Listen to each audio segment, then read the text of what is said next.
आदिवासियों के और इंसानियत के दुश्मन, पुलिस के वर्दी में छुपे हुए शैतान, नंदुरबार जिल्ह्याचे पोलीस अधीक्षक श्रवण दत्त, अपर पोलीस अधीक्षक आशिष कांबळे, गुन्हे अन्वेषण विभागाचे पोलीस निरीक्षक हेमंत पाटील व जो वादग्रस्त जातीवादी आणि जो आरोपित आहे, ज्या पोलीस निरीक्षकाची या शहादा पोलीस ठाण्यामध्ये बदली करण्यात आलेली आहे, ते शहर पोलीस ठाण्याचे पोलीस निरीक्षक हेमंत कुमार पाटील आणि ज्यांची सट्टा जुगार अशा अवैध धंद्याच्या कारणास्तव या शहादा तालुक्यातून अन्य ठिकाणी बदली करण्यात आलेले आहे, तो आदिवासींचा दुश्मन निलेश देसले पोलीस निरीक्षक।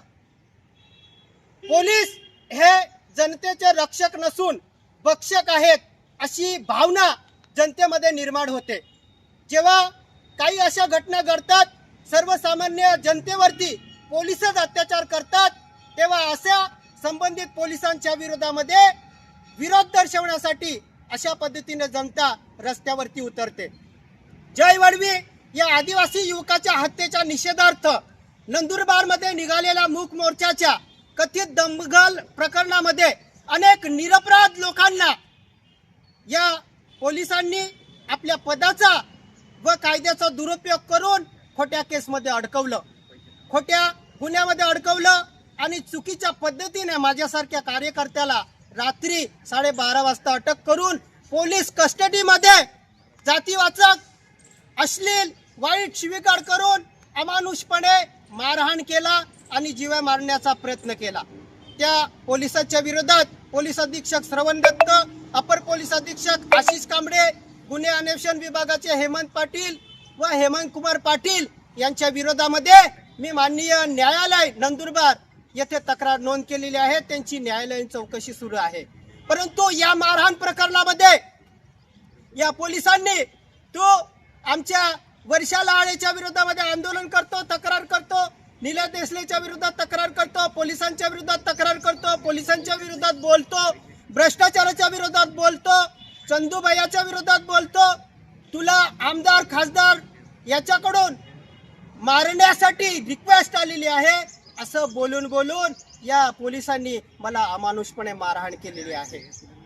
यावरून हे जे पोलीस आहेत, या पोलिसांची जात असत्याची, अधर्माची, भ्रष्टाचाराची, अपराधाची आणि नेत्यांची चाटुगिरी करायची आहे असं यावरून दिसून येतं।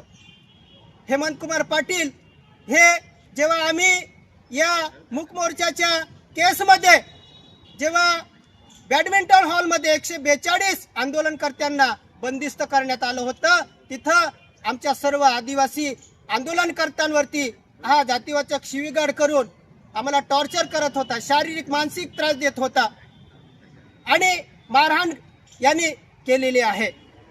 अशा पोलीस निरीक्षकाची पुन्हा या शहादा सारख्या आदिवासी बहुल तालुक्यामध्ये जाणीवपूर्वक श्रवण दत्त पोलीस अधीक्षक हे नियुक्ती करून एक मोठं कटकारस्थान षडयंत्र करत आहेत। कारण की जे आदिवासींच्या न्याय हक्कासाठी पोलिसांच्या विरोधामध्ये बोलतात, त्या सर्व सामाजिक कार्यकर्त्यांच्या विरोधामध्ये खोट्या केसेस करून त्यांना अडकवण्याचं कटकारस्थान सध्या सुरू आहे। म्हणून आम्ही या अशा जे बेजबाबदार आपल्या पदाचा दुरुपयोग करतात त्या पोलिसांचा जाहीर निषेध व्यक्त करतो। ज्या पोलिसाची बदली झाली तो तर आदिवासींचा दुश्मनच होता, आदिवासी लोकांना मारहाण करायचा, आदिवासी जो तक्रारदार होता त्यालाच कोंडून ठेवायचा आणि आरोपी लोकांची बाजू घेत होता। म्हणून त्या निलेश देसलेची बदली होणं आवश्यकच होतं, त्याचाही आम्ही धिक्कार करतो। परंतु जो पोलीस आता पुन्हा शहादा पोलीस ठाण्यामध्ये येत आहे तो सुद्धा वादग्रस्त आहे, आदिवासींचा विरोधक आहे, जातीवादी आहे आणि माझ्या केसमध्ये तो आरोपित आहे। मग असा जर पोलीस निरीक्षक शहादामध्ये आला तर आमच्यासारख्या सामाजिक कार्यकर्त्यांच्या विरोधामध्ये षडयंत्र होऊ शकतं, पुन्हा खोट्या गुन्ह्यामध्ये अडकून आमचं आयुष्य उद्ध्वस्त करण्याचं हे कटकारस्थान SP श्रवण दत्त करत आहेत असं आम्ही म्हणत आहोत। म्हणून या हेमंत कुमार पाटीलची तात्काळ नियुक्ती रद्द करण्यात यावी, अन्यथा आम्ही सर्वसामान्य जनता, आदिवासी संघटना यांच्या विरोधामध्ये आंदोलन किंवा मोर्चा काढण्याचा पवित्रा घेणार आहोत। म्हणून पोलीस प्रशासनाने याची दखल घ्यावी। हेमंत कुमार पाटील चले जाओ, चले जाओ, चले जाओ, हेमंत कुमार पाटील चले जाओ, चले जाओ, चले जाओ। पुलिस प्रशासन मुर्दाबाद, मुर्दाबाद, मुर्दाबाद, पुलिस प्रशासन मुर्दाबाद, मुर्दाबाद, मुर्दाबाद।